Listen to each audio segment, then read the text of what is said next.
Hello दोस्तों, जय श्री राम। कैसे हैं आप सब?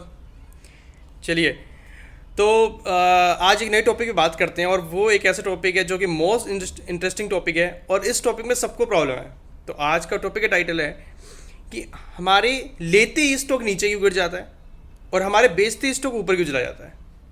ये सबके साथ है, मतलब कि ये मेरे ख्याल से कोई रेयर ही कह पाएगा कि नहीं नहीं नहीं, मैंने लिया और स्टॉक ऊपर चल दिया और मैंने बेचा और स्टॉक नीचे चल दिया। नहीं। तो ये ऐसा क्या कारण है जिसकी वजह से ऐसा होता है कि आपके लेते ही स्टॉक नीचे जाता है और आपके बेचते स्टॉक ऊपर जाता है। तो चलिए इस बात को समझते हैं। ये एक तो सत्य नियम है, आप इसको समझ लीजिए कि जब आपने कोई स्टॉक लिया तो आप कैसे उम्मीद कर सकते हो कि आपके लेते ऊपर जाएगा। तो आप तो पहले अपनी साइकोलॉजी को चेंज करो। साइकोलॉजी कहती है कि भाई अब आपने स्टॉक को बाय कर लिया, ठीक है, अब ये इतना परसेंट या इतना नीचे जा सकता है और मैं इस स्टेज पे खड़ा हूं कि मुझे कोई दिक्कत नहीं है अगर ये इतना नीचे जाता है। तो जब आप इस साइकोलॉजी से, इस मानसिकता से खरीदेंगे, इसका मतलब आपने कोई लॉजिक के साथ खरीदा है। फंडामेंटल हो सकता है, टेक्निकल हो सकता है, दोनों मिलाकर हो सकते हैं, साइकोलॉजिकल लेवल हो सकता है। आप समझिए इस बात को, ये बहुत गहराई वाली बात है। आप जब ले रहे हैं तो ये सोचिए कि पहले ये नीचे कितना जा सकता है, क्या आप उतना में खुश हैं? और आप लेते उसे, मान लीजिए कि आपने मान लो 100 रुपये का स्टॉक लिया और आपको लगता है कि यार ये 10% नीचे जा सकता है। आप लेते ही मान लो, मैं तो कहता हूं मेरा फेवरेट डायलॉग है, 100 रुपये का स्टॉक लेते ही मान लो कि 90 रुपये हो गया, बात खुश। और बेचते ही मान लो, बेचते ही कि वो 10% ऊपर चला गया, 10% ऊपर चला गया आपके बेचते ही, ये मान लो। इसका कोई इलाज नहीं है भाई, क्योंकि यहां पे करोड़ों हाथ है, करोड़ों रुपए आपके और मेरे से, हजारों लाखों रुपए से क्या हो जाएगा मार्केट में, अरबों रुपए लगे हैं यहां। आप सोचिए उसी स्टॉक में, अगर मान लीजिए आप 4 लाख से काम कर रहे हो और मैं 10 लाख से काम कर रहा हूं उसी स्टॉक में, आपने 4 लाख का माल बेच भी दिया और मैंने वो उठा लिया, क्या हो जाएगा उस स्टॉक का? अब आप सोचोगे यार मैंने बेच दिया। अरे आपका एक नाव में कील बराबर भी नहीं है। अगर स्टॉक मार्केट को नाव पकड़ ले तो कील भी नहीं है, ये सोचो। तो पहले तो अपनी साइकोलॉजी चेंज करो। अब आपको लगता है आपके साथ होता है, नहीं। अरे भाई कभी कभी ऐसा होगा कि आपने स्टॉक बाय किया और वो ऊपर भी चल पड़ेगा, कभी ऐसा भी होगा, लेकिन ऐसे चांसेस कम होंगे क्योंकि आप क्या देख रहे हो, 100 रुपये का लिया, देखो 99 आ गया। अरे यार, क्योंकि स्टॉक मार्केट के प्राइस भाव हर सेकंड बदल रहे हैं, इसका मतलब ये थोड़ी है कि आपने लिया और वो उसको पता लग गया नहीं नहीं नहीं, अरे भाई साहब आ गए, अब तो हम नीचे नहीं जा सकते, या आप तो भाई साहब ने सेल कर दिया, नहीं नहीं अब तो ऊपर ही नहीं जा सकते भैया, अब तो नीचे जाना पड़ेगा। पहली बात तो ये मानो कि हमने लिया है, ये इतना नीचे जा सकता है, और बेचते ही मान लो कि इतना ऊपर जा सकता है, और चला भी गया तो क्या है भाई, आपने अपने नसीब का, आपने अपने हक का कमा लिया ना, तो आप खुश रहो बस उससे। आपको क्या दिक्कत है अगर वो ऊपर जाता है तो और लोगों को कमाने दो, आपने अपनी समझ के हिसाब से इतना कमाया, अब कहीं और स्टॉक में कुछ कमाओगे यार।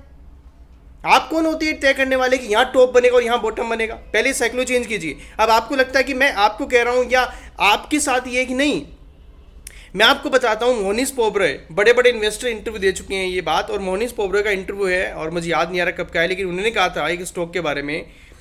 उन्हें उनसे पूछा कि आपने ये स्टॉक लिया, और वो स्टॉक जब लिया था आपने तो वो 200 रुपये का था और आपके लेते ही 100 रुपये आ गया था, फिर भी आप टिके रहे उस स्टॉक में, ऐसे क्या वजह थी? उनने कहा कि मेरे साथ तो ऐसा होता ही होता है कि जब भी मैं कोई इन्वेस्टमेंट करता हूं वो मेरे लेते ही नीचे जाता है, लेते ही। आज वो स्टॉक, मैंने स्टॉक का नाम नहीं ले रहा, लेकिन ये इनका इंटरव्यू है, आप जब बड़े इन्वेस्टर के इंटरव्यू देखेंगे बहुत कॉमन बातें हैं, इनसे ही आप सीख सकते हो। कोई स्टॉक मार्केट की कोई किताब नहीं सिखा सकती है। मैं देखो इतनी किताबें पढ़ चुका हूँ और इतनी सब चीज़ें हैं, लेकिन मुझे एक बात समझ में आ गई, कोई किताब नहीं सिखा सकती है स्टॉक मार्केट में। आपको प्रैक्टिकल ये साइकोलॉजी को चेंज करना पड़ेगा, आपको समझ पैदा करनी पड़ेगी, डे टू डे अपडेट होना पड़ेगा कंपनी के बारे में, स्टॉक मार्केट के बारे में, डेली वर्ल्ड के बारे में। तो इस चीज़ को आप चेंज कर दीजिए पहले तो।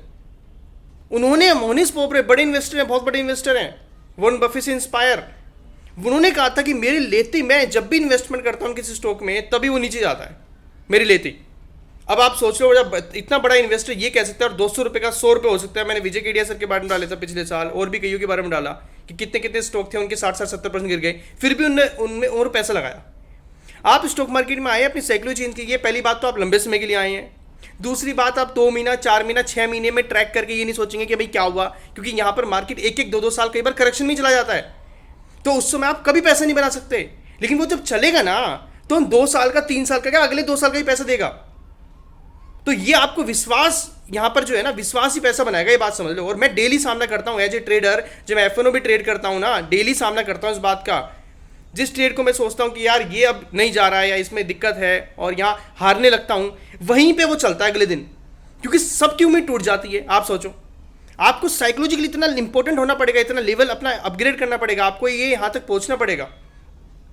ये लेते ही मान लो कि इतना नीचे जाएगा और ऊपर बेचते ही मान लो कि ऊपर गया, बेचते ही गया भाई। इससे आप सेटिस्फाइड रहोगे हमेशा। तो जो आपने पैसा कमाया आप सेटिस्फाइड हो कि जो हमने कमाया हमारे नसीब का है, ठीक है।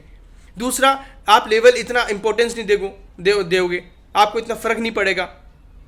तो ये सब चीज़ें नॉर्मल हैं, इसमें आप भावुक ना हुआ करें और इन चीज़ों को डेवलप कर लें समय के साथ, बहुत डेवलप कर लें, क्योंकि ये जैसे जैसे आप बढ़ेंगे, जैसे मार्केट में पैसे लगाएंगे, बहुत नॉर्मल होगा। आप ये देखिए मैंने कितना कमाया, कितने मंथ में, कितने महीने में कितना परसेंटेज कमाया। एफडी से 6 मिलता है, मैं यहाँ पे 15% 18% भी कमा लेता हूँ साल का, तो बहुत है। क्या मैंने इस स्टॉक से इतना कमा लिया? 12% कंपाउंड है स्टॉक मार्केट का, सिंपल है। अब आप सोच लो आपको कितना कमाना है भाई। 12 कमा लोगे, 15 कमा लोगे, नॉर्मल। मैं पर्सन की बात कर रहा हूँ, एज ए ट्रेडर मेरे को इतना साल एक्सपीरियंस हो गया, एज एन इन्वेस्टर। मैं अपनी बात नहीं कर रहा, या मेरे इन्वेस्टर की बात नहीं कर रहा जिनका मैं प्रॉफिट डालता हूँ फेसबुक पे, लिंक्डइन पे, मैं उनकी बात नहीं कर रहा हूँ। मैं आपकी बात कर रहा हूँ नॉर्मल, जिनको समझ नहीं है इतनी। तो 12-15% में खुश रहें, वो आपको बन जाएगा। वो आप 4 साल 3 साल का एवरेज करेंगे ना, आपको बन जाएगा 12%। हाँ, लेकिन स्टॉक नहीं, अगर म्यूचुअल फंड करते हैं तो वहाँ बन जाएगा, ठीक है। तो हमेशा लेते ही मान लो, साइकोलॉजी को चेंज कर लो। लिया स्टॉक नीचे, बेचा स्टॉक ऊपर, आपने बीच का कमाना है, हमेशा याद रखो। बीच का आया बस खुश। चलिए, कुछ समझ में आया हो, लगाओ कि हाँ यार ये तो बात थी और आज कुछ बदलाव आएगा सोच में, तो बढ़िया है। और इतना समय देने के लिए आपका थैंक यू सो मच। जय श्री राम, बाय बाय।